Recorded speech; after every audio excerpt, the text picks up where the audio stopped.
Yeah. So the way I've been starting these conversations is just asking a little bit about people's upbringing. So I want to ask you, was your childhood religious at all? No, not Not at at all. all.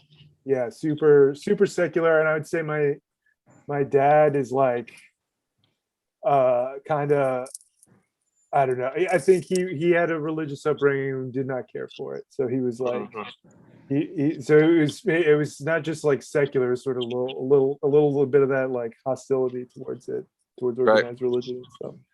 So yeah, that was kind of my context.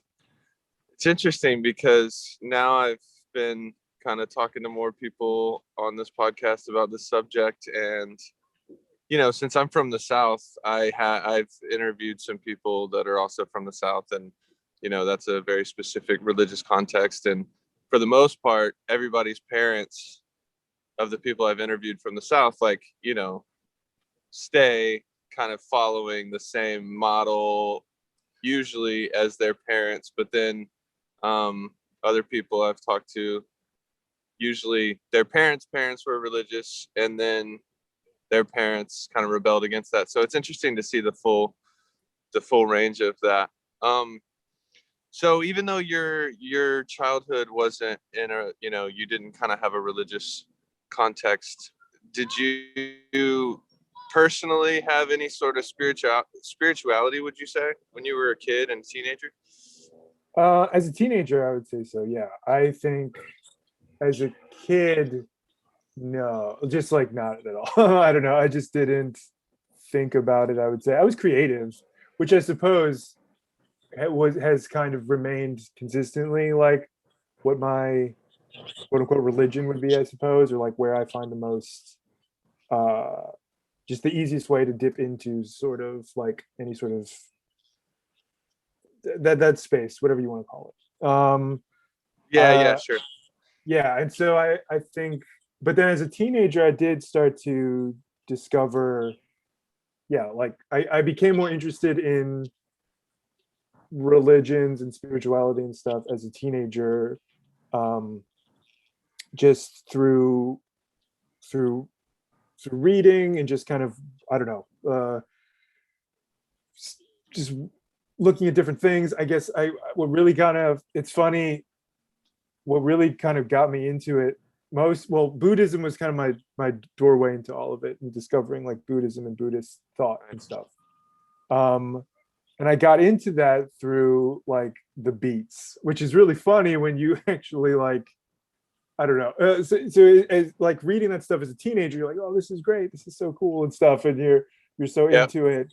And then even by the time, I mean, I was still a teenager by the time, like when like maybe like a couple of years later, and having actually gotten into kind of Eastern thought or whatever, and then going back and being like, oh, these guys Yeah. are absolute idiots. They're so dumb. Like they don't get it at all. Um, just a bunch of like weird hedonists who were like, I don't know. But it was, I mean, it is what it is. Like that was like my kind of gateway into all this stuff. And yes, Yeah. I really responded to Buddhism. Um, and Buddhism kind of from there, I then got interested in other kind of modes of thought and kind of spiritual practices and stuff, and sort Nice. of dipping in and out of different ones. Yeah. Yeah. The beats were my gateway to the Buddhism for the most part as well. And it's funny, the last person I interviewed said the exact same thing. And for him and for you, I guess that happened when you were a teenager. I was 20 or 21 when I read Dharma Bums by Jack Kerouac, and that's kind of the first thing that made me explicitly interested in Buddhism. Even though my brother went through like a Buddhist phase when he was in college, and he had said a few things about it, and that planted the seed early on. But yeah, and I know what you mean. When I returned to reading Jack Kerouac, like part of me is embarrassed, part of me is like, I have all sorts of emotions, but nevertheless, I'm still grateful. I'm still grateful for him and he does have, I will say he has some beautiful moments in his books, but um, he also has some embarrassing moments. Yeah, no, Um, 100%. Yeah, Yeah. definitely. So, and I will say, Gary Snyder out of that crew, Gary Snyder was like a legit practitioner Yeah, and he's like stuff. he's definitely legit. Like you can't, yeah, he's legit, and like yeah, it's just it's funny though, just yeah, looking back, uh, once you kind of maybe grapple with these ideas a little more and really like approach them like earnestly and stuff. And Yeah. I think that maybe that is uh I would say maybe there's like I don't know. There would be maybe two camps where like if like you either get into it like really truly kind of earnestly exploring these ideas, or you're kind of just a tourist or something, and like Uh-huh. or just into that kind of the aesthetics, into the kind of I don't know, the trappings of like just drinking and wildness or whatever, and that as some vehicle for higher thought or something. Yeah. Uh, like I like one of my friends when we kind of both were into this stuff at the same time, and I feel like I'm not really in touch with him anymore, but even like when we were kind of in our late teens and in early 20s, it's like I think you kind of just like getting fucked up, man. Like I don't Yeah. know Yeah. how Yeah. it's not like really into the kind of the I mean, I don't know, but that just sounds kind of judgy and maybe Right. gatekeepy or something. I don't know, but like I just I was like, I think you just have a drinking problem, dude. Like I don't know. Yeah, there's an element of that, and justifying that sort of excessive behavior through a spiritual lens in with under the influence of the beats and stuff. There was some of that for me, but I had when I got into the beats, I was coming out of this like kind of deep Christian phase that I went through. And first I discovered, or first I really got into like Emerson and Whitman and stuff, and then I got into the beats, and all of those characters were really useful for me because they helped me kind of transition out of like a Christian centric thing, and like widen my spiritual scope, and I had stopped partying or doing anything like that for a couple years. And so for better for worse, the beats made me think at the time like, oh, I can still be spiritual and be excessive. um, but yeah, so that's cool. Do you can you say anything about what, aside from that stuff, on a more authentic level, like what was it about Buddhism that resonated with you or still does? I think it's the flexibility of it. That it's not really wrapped up um, in a kind of a narrative that is trying to aiming for a specific thing, or if that makes sense. I think it's like a tool set or something. It is just this a series of yeah, like a tool set. It's this almost like mental kind of spiritual equipment that you can a framework to apply to the world, and it doesn't necessarily like make you feel better or good or like something like it can be I suppose from some perspective somewhat bleak, Yeah. but it is to my to my experience quite accurate and like useful, Yeah.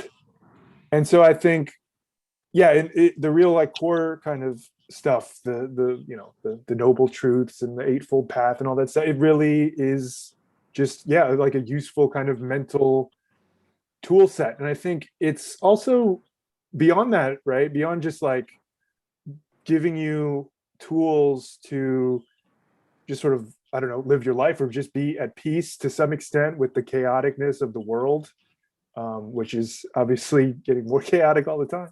Right. um, Beyond that, I think it uh, especially maybe as like Americans or just like in a Western context, being able to digest that stuff and to kind of come to terms with it at some point, I think it really just kickstarts some like mental flexibility, the ability to yeah just like get out of the kind of narrow confines of a lot of the thought that and sort of yeah just mental structures or whatever you want to call it that Yeah. we grow up in here in the West and in America and stuff. Yeah, yeah. it can definitely help to like decondition. It definitely deconditioned me when I read The Way of Zen by Alan Watts. That really shattered a lot of preconceptions that I had, and really opened me up and opened my mind up and kind of disassembled some of those mental structures and stuff. Um, is there a like a stream of Buddhism that you connect with the most? I guess I would say like Zen was is kind of, I guess, where I was always what kind of resonated with me the most. Yeah. I remember in some class in college, it was about like Chinese history or something, and talking about how like there was, I just remember a series of a few lessons or something where we were talking about how like Buddhist thought was moving through China, and it's interesting that there's this, you see the movement from India to Japan, and it's sort of in the Buddhist thought in India, it often gets suffused with all of the kind of, it's very colorful and there's a lot Right. going on and all this stuff. And as it moved across China and Japan, it just sort of really gets stripped out. Yeah. Yeah. And it gets just so bare bones by the end. When it settles in like Japan, it's just so bare bones. But that really, yeah, that really resonated with me in a way. Like some of the Indian stuff is really like interesting and beautiful, but it's hard to, at least for me, it's hard to really interface with it. It's interesting. It's definitely interesting, but it's not. Some of the passages I remember from some of the like various sutras, and there's bodhisattvas are Yeah. beaming out of the clouds and shooting laser beams out of their foreheads, and a million lotus petals and a 10,000 million heavens and all this stuff, and it's a little wild. So it's like hard to really like connect with that. Whereas it's more overwhelming. Yeah, the Zen stuff is just so like, which is like the point of it, it's like so just like just a punch in the face, and that, I don't know, that still like has power or something. I mean, or at least like affected me more. Yeah. Zen has been the one that I connected with the most throughout the years. I mean, that was the first school of Buddhism that I got into.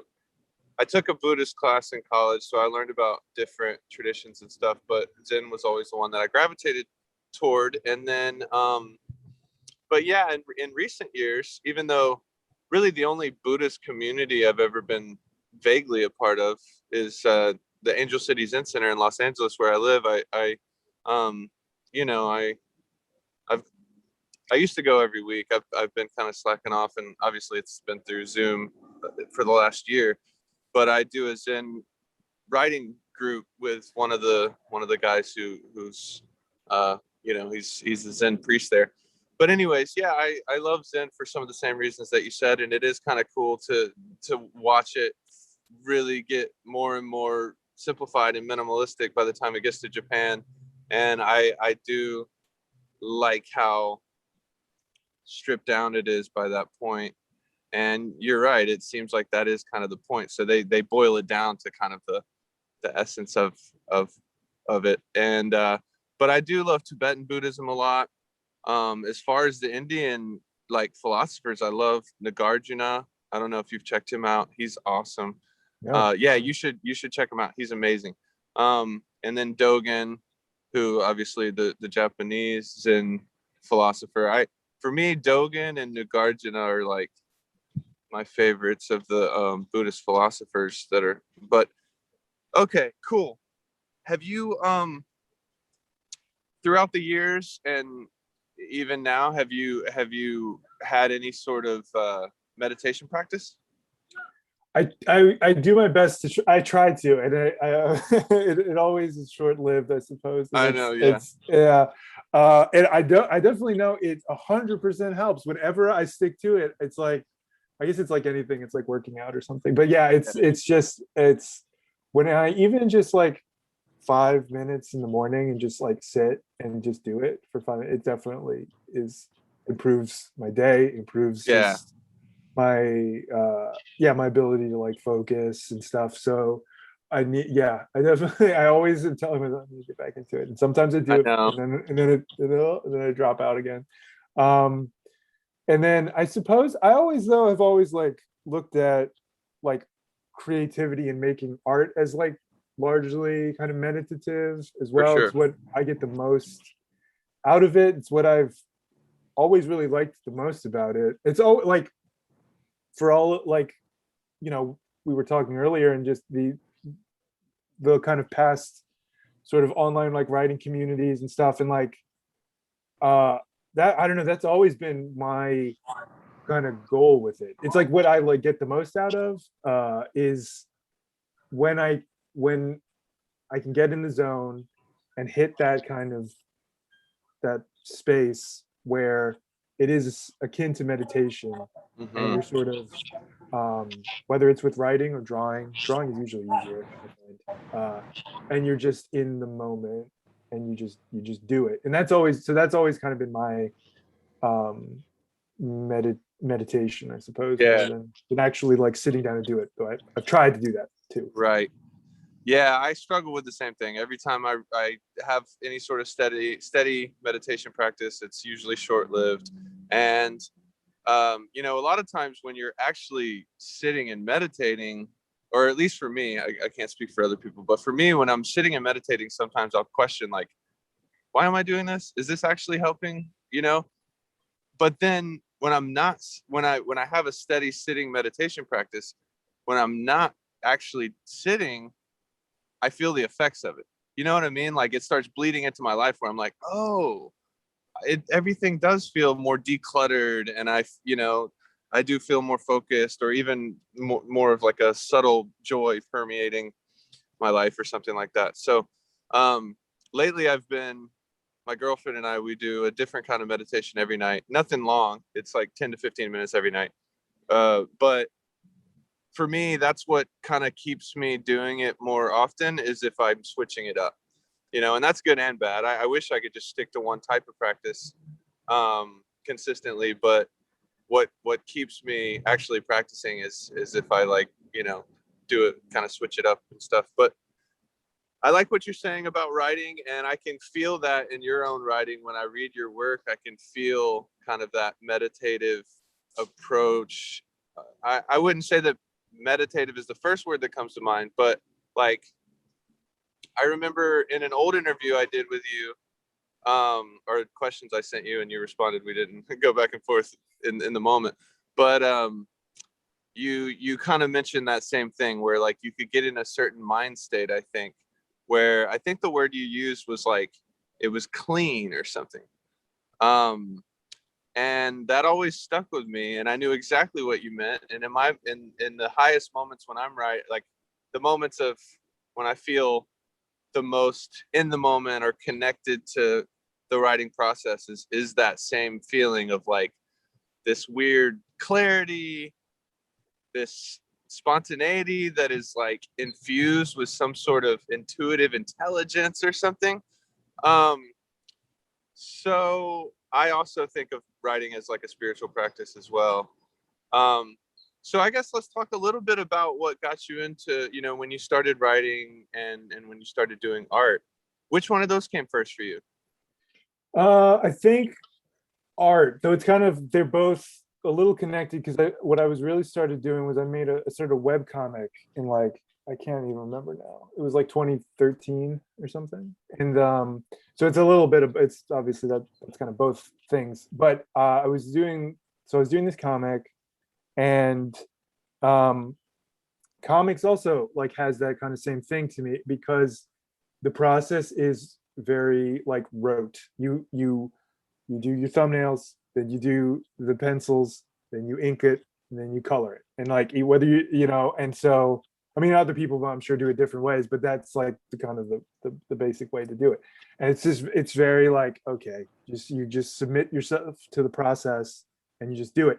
Um, and I started one kind of ongoing comic that had little poems in between, and then people like were kind of responding to that, and they seemed to like it. And so I was like, all right, I'll just start, I guess, doing this more. And that was like what got me back into poetry, because I liked poetry from like studying in college and stuff. But that got me back into it, and then that was around the time that I kind of discovered like all these writing communities online and stuff. And so then for a while I kind of phased away from the comic and started doing the writing more. And but yeah, but at all times I would say my overall goal was to, like, I don't know, I have never been like I'm going to have a writing career, like it's not Yeah. really seemed like a thing that would happen or something, especially the kind of stuff I was producing. So like uh it's always been my intention really with this stuff to like, yeah, to just kind of do it to hit those states. And what I always Yeah. think about like is that the poem or the comic or the drawing or whatever is really just like the artifact. It's like the the the leftover. It's like the physical remains of a kind of psychic or whatever, like spiritual like an inner thing is happening, and at the end of it, it is manifested in whatever, a prose poem that's like a surreal little story about something. But it didn't really have anything to do with that. There was really just me kind of going into myself, like deep sea diving into my own brain, and just Yeah. sort of going in there and seeing what happens and then coming back up with something. It's like, this is what's left. This is what I found. This. What is Hell this? I have no idea. All right, whatever. Post yeah. it at the end. Like, yeah, that was always nice about Tumblr back in the day when Tumblr was still a thing. You could just like, yeah, whatever, throw some stuff up there True. and then just move on. Yeah. I feel very similar about writing. Yeah, that's a really good image. I haven't thought of it quite like that, but I feel like my primary reason for writing poetry, at least, is to just get into that state and then see what happens. Um, I still have been writing poetry fairly regularly, but I've been writing more like prose, and I'm working on a project about, well, it's about a lot of stuff, but it's yeah, it's looking into, I'm doing a lot of research on different spiritual traditions, and so that's been really fun. That's where I spend most of my writing energy now, and it's way different because instead of it, like that kind of stuff, researching and writing essays about certain topics like that, it's like it's not as much about getting into some weird intuitive state. It's way more of a conscious um place, and I enjoy that too. It's just two different entry points into the writing process. So we haven't talked about a few things that I always want to hit on. So like the way I've been thinking about this for myself and with these conversations is like, for one, I know that the word spiritual and spirituality is extremely ambiguous and everybody has different ideas, but like about that, I kind of like how flexible it is though, because you know I like for the person that I'm talking to kind of just bring whatever that means to them to the table and all that. But for the most part, I see this kind of three-pronged thing. There's like spiritual experience, which even what we were just talking about with writing, that's spiritual experience. And there's spiritual philosophy and there's spiritual practice. And obviously sometimes the lines between those get blurred or whatever. But I guess before we move on to your, I want to hear about your spiritual philosophy. But before we move on to that, are there any mystical experiences that you can recount from your life at all? Trying to think.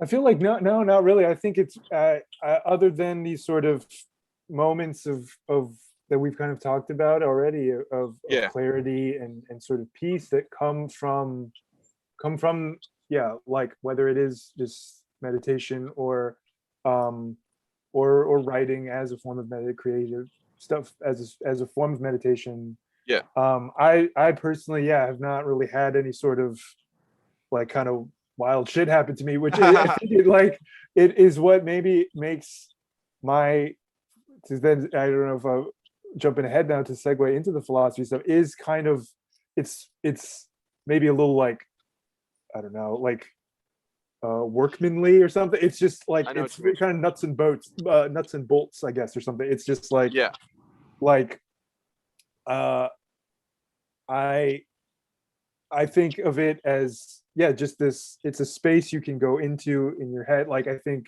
an escape from your own kind of thoughts, your own just stuff, just the right. prison of consciousness or whatever you want to call it. You just a Yeah, little moment, a momentary pause, uh, and to just be outside of that. I think that yeah, um, I guess I feel like the brain uh is we evolved a kind of very, you know, the ego and all these things is very, it's our brains and our just whole deal is very like egocentric, and it's very useful. It's like I need to do XYZ, I must, you know, go forward and blah blah blah. In an evolutionary context, I must eat, I must procreate, I must da, da, da, da, Right. all these things. And our brains, you know, develop, and they over time, and they became very powerful, but it's a lot of baggage. And it is to some extent, yeah, like it can be a prison. And so I think there are ways to short circuit it though, right? Like that, the wiring that makes us so efficient and has allowed us to like dominate the planet is also just incredibly oppressive. And yeah, you need to occasionally short circuit it just to Yeah. fucking have peace and to Yeah. just not like consume yourself, you know? So and so yeah, that is I guess my kind of philosophy about it. I think of do you know about flow theory? You Yeah. know, yeah, yeah. So that I really like that. I think because it's maybe it doesn't get too like, I don't know, into like super kind of metaphysical stuff. It's Yeah. just Yeah. Yeah. very bare bones. And so like yeah, I like that framework of like it's this is a thing you can do, and if you just walk the line between kind of um on the one hand like, and just dedicate yourself to an activity, whether it is like meditation or I mean it can be any activity, and you are kind of in that nice strike zone between like boredom or frustration, you will just sort of like release, you know, you're just like in the zone, in the flow. And it's just really liberating and useful. And I think unfortunately, I think maybe a lot of people uh are like unable to kind of get at that, and it's a shame. Yeah. Yeah. No, I love what you're saying. I love the flow state. I love flow theory. I feel like with the writing process as well as conversations, you can get into a flow state. There's a lot of things that we can get into the flow state, but you're right. A lot of people, well, who knows? I can't speak for them. It seems Yeah, like that's true. some people aren't interested in the flow state. I guess that's fine, or not regularly, like the flow state doesn't seem regularly accessible to them for some reason. But I like what you're saying about kind of more a spirituality, if we want to call it that, that is more, grounded down here rather than about some supernatural thing or something that's like unusual, altered states, all that kind of stuff.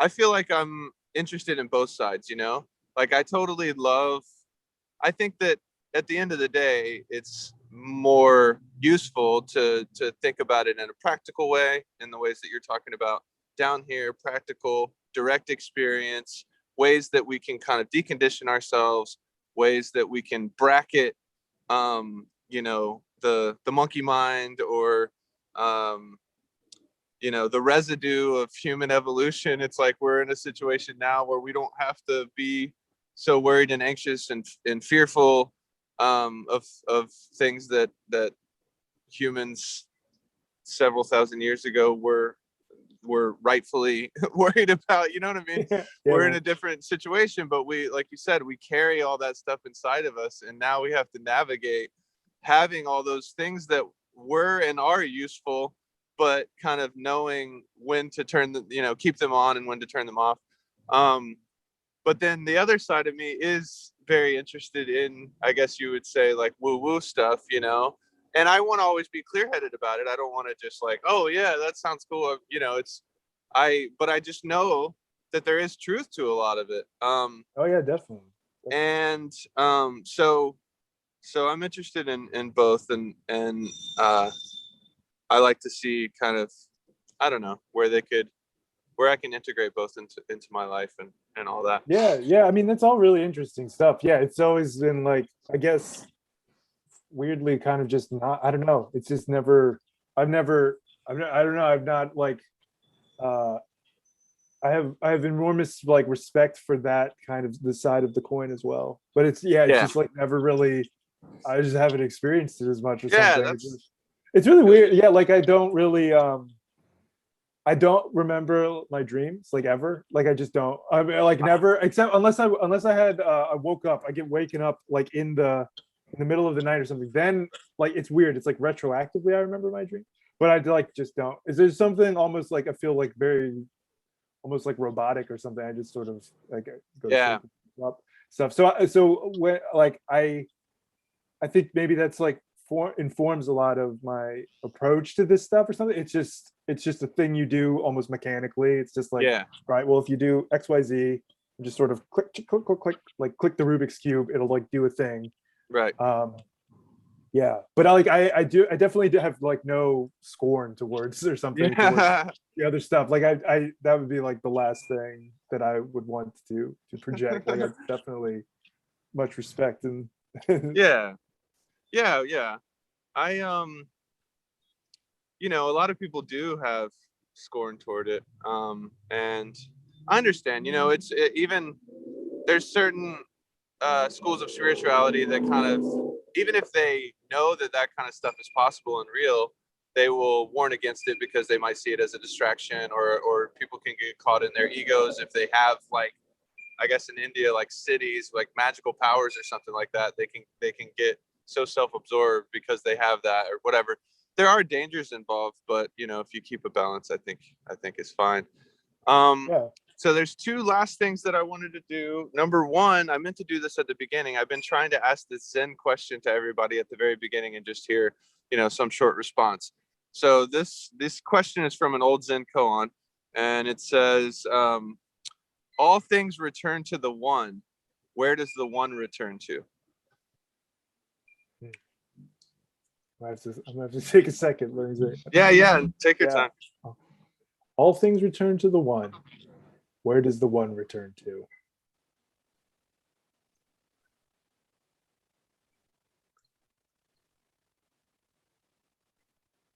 I would say that the one returns. I mean, I would say that the one.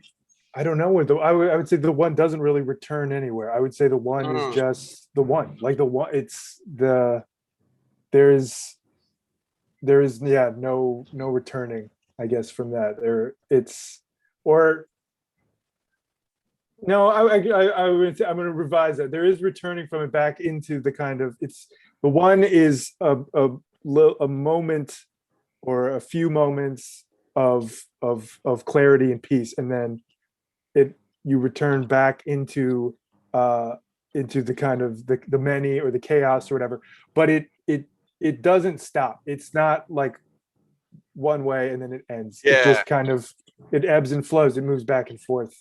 So there's no kind of endpoint to it, I guess I is like what I was that. really saying. Yeah, so like on a fundamental level, the one doesn't return anywhere because it never leaves. It's always there. But if we want to use the word return, then it's kind of like all things return to the one, and then the one returns to all things on a relative level, I guess.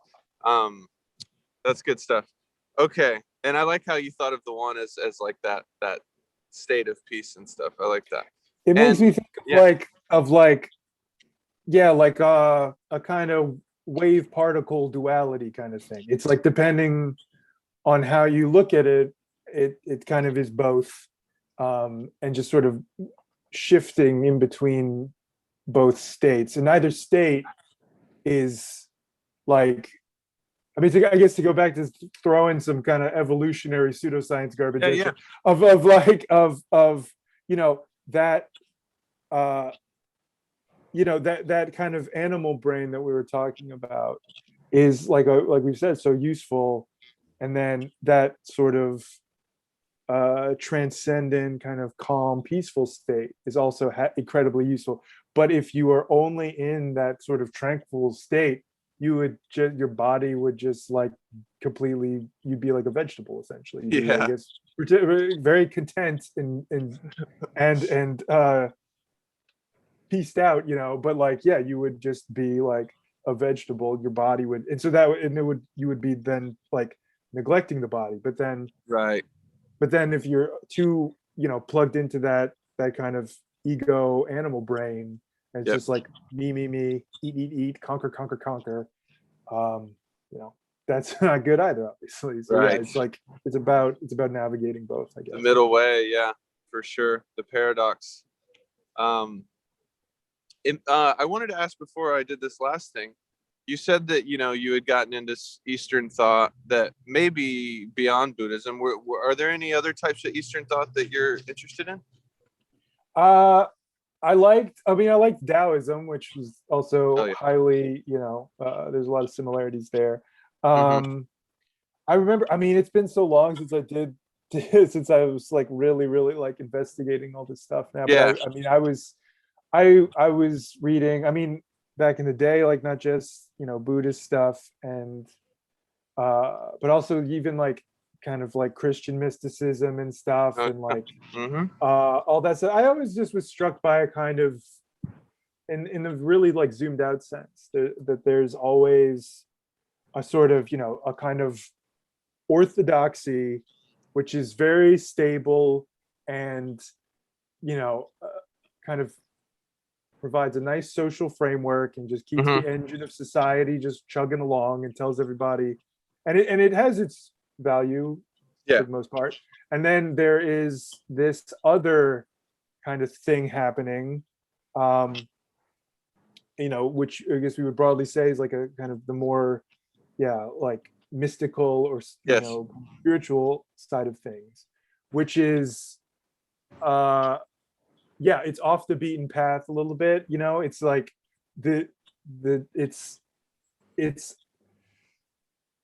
it has less of a direct like societal function, but and it's almost like a rocket ship or something, right? If everybody's trying to get to Hmm. some sort of state of I don't know, whether it's enlightenment or heaven or whatever, everything is like moving in kind of some sort of direction, that there's that kind of religious orthodoxy is just like really slow and steady, tortoise in the hare type stuff, right? um but like just go along real nice and steady. Whereas then the spiritual tradition is, yeah, it's like a rocket ship or something. It's just like this is going to get you there real quick, but it's off the beaten path. It's perhaps maybe like dangerous or something if you are, it's especially if you're maybe like kind of investigating these avenues that are about like, yeah, maybe self-indulgence as a means to like break through to something. Like these Yeah. kind of paths are very slippery. You could, like we were originally talking about with the beats and stuff, there is merit to some of the stuff that they were Yeah. like at the very core kind of investigating, but then when you really just look at it after you've kind of maybe explored the territory, you're like, just kind of just a bunch of drunk dudes. Like you're not like, you just want to party, and that Right. fine, like that's cool. But like, and so yeah, it's just it's a slippery kind of more dangerous territory. Yeah. And those two, but those two things are always kind of in constant conversation with each other. I think like there's Yeah. always the big, kind of religious sort of thing, and then yeah, the like the weirder stuff off to the side and the periphery. Yeah, I think that's a great point. Yeah, and I think that, I think the mystical experience and mysticism is like the seed of all religion. But then when it becomes like a actual structured religion, like you said, there's some use to that, and there obviously it provides order, social order, sometimes in really bad ways. But and so um I think that like the mystical experience, it does threaten the institutionalized religion, because the mystical experience is all about the direct personal experience that is unmediated and unfiltered. And so to the church or any other institutionalized religion, it's kind of like you don't need that structure to have the mystical experience. Um, and so yeah, there's a lot of interesting territory there. Yeah, it gets really complicated really fast because Yeah, they get yeah, getting into like, yeah, like big social structures and how like people behave and organize and all this stuff. It yeah. gets really really complicated. But Yeah, yeah. yeah, yeah.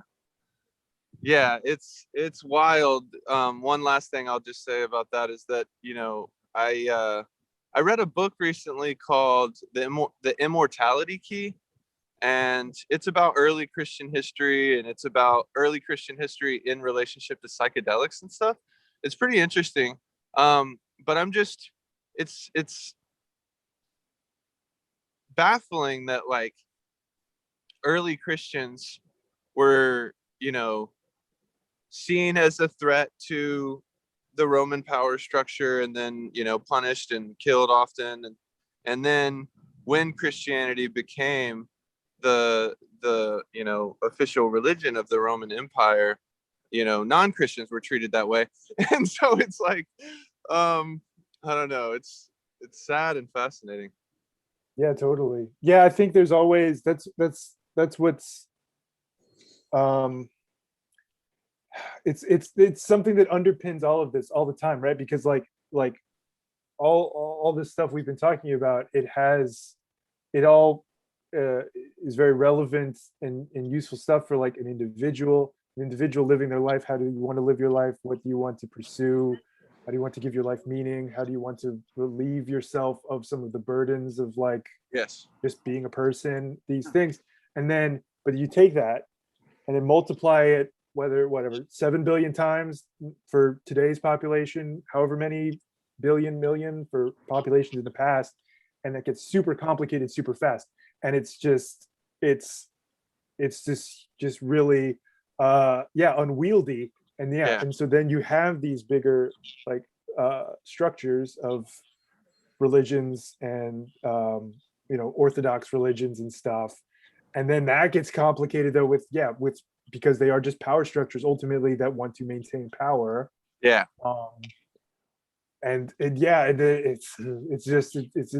there's so much interplay between like how people live their lives and the kind of probably often operating in what they believe is good faith or whatever, and then how that can so quickly compound into something that is oppressive or just a sort of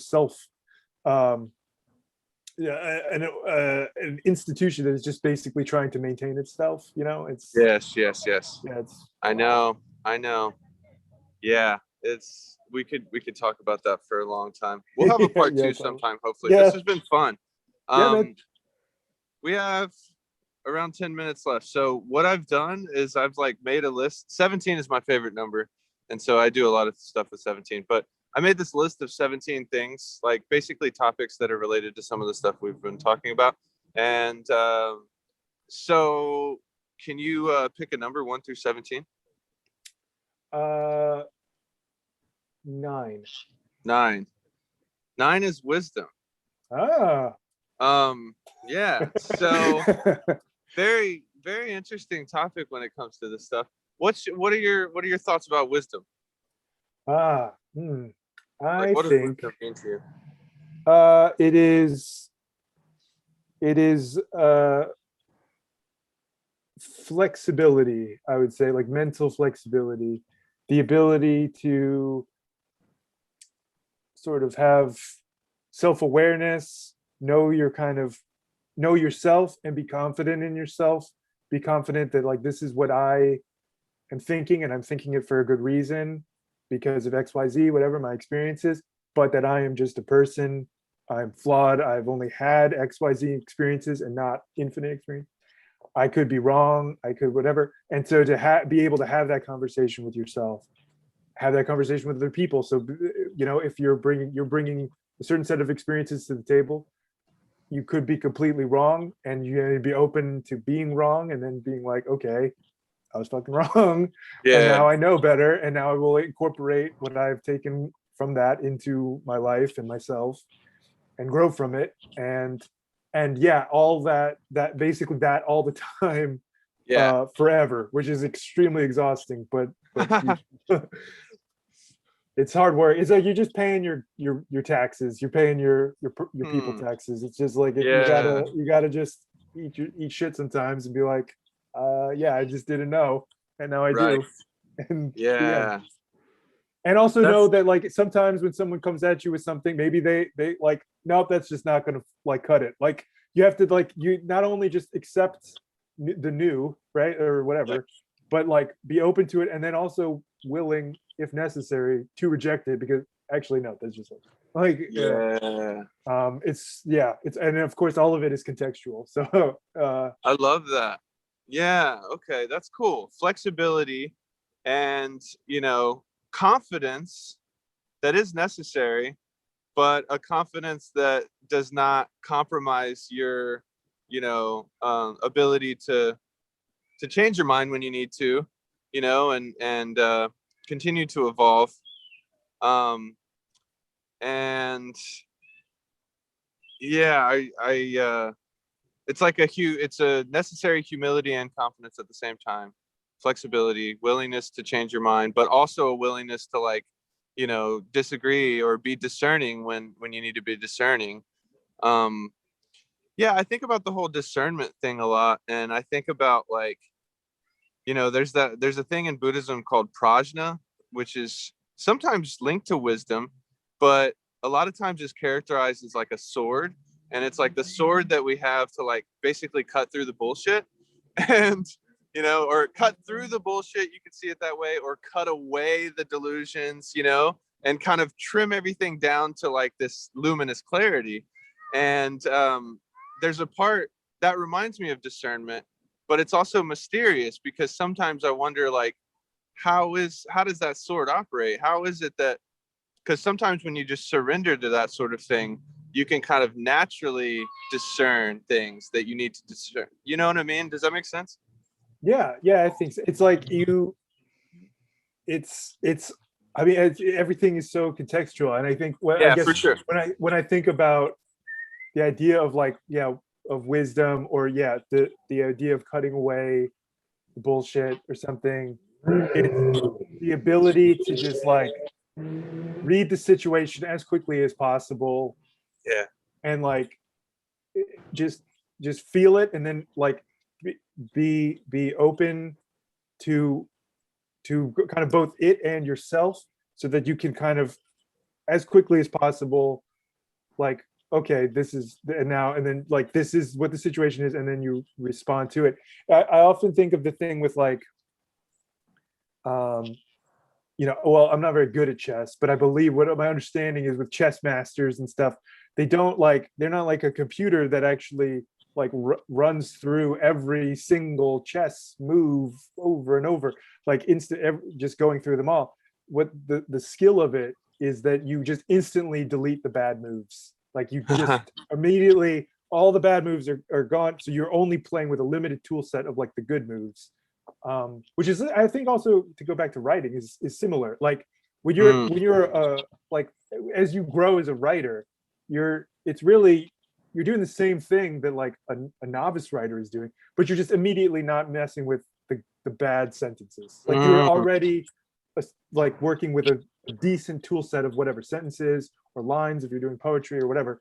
Like your tools are smaller and they're more optimal. Yeah. And I think so. I guess that's kind of what it seems like we're talking about. It's like you have to just have the kind of the tool set to just quickly get at the good kind of matrix of interactions, whatever, depending on Yeah. what the situation would be.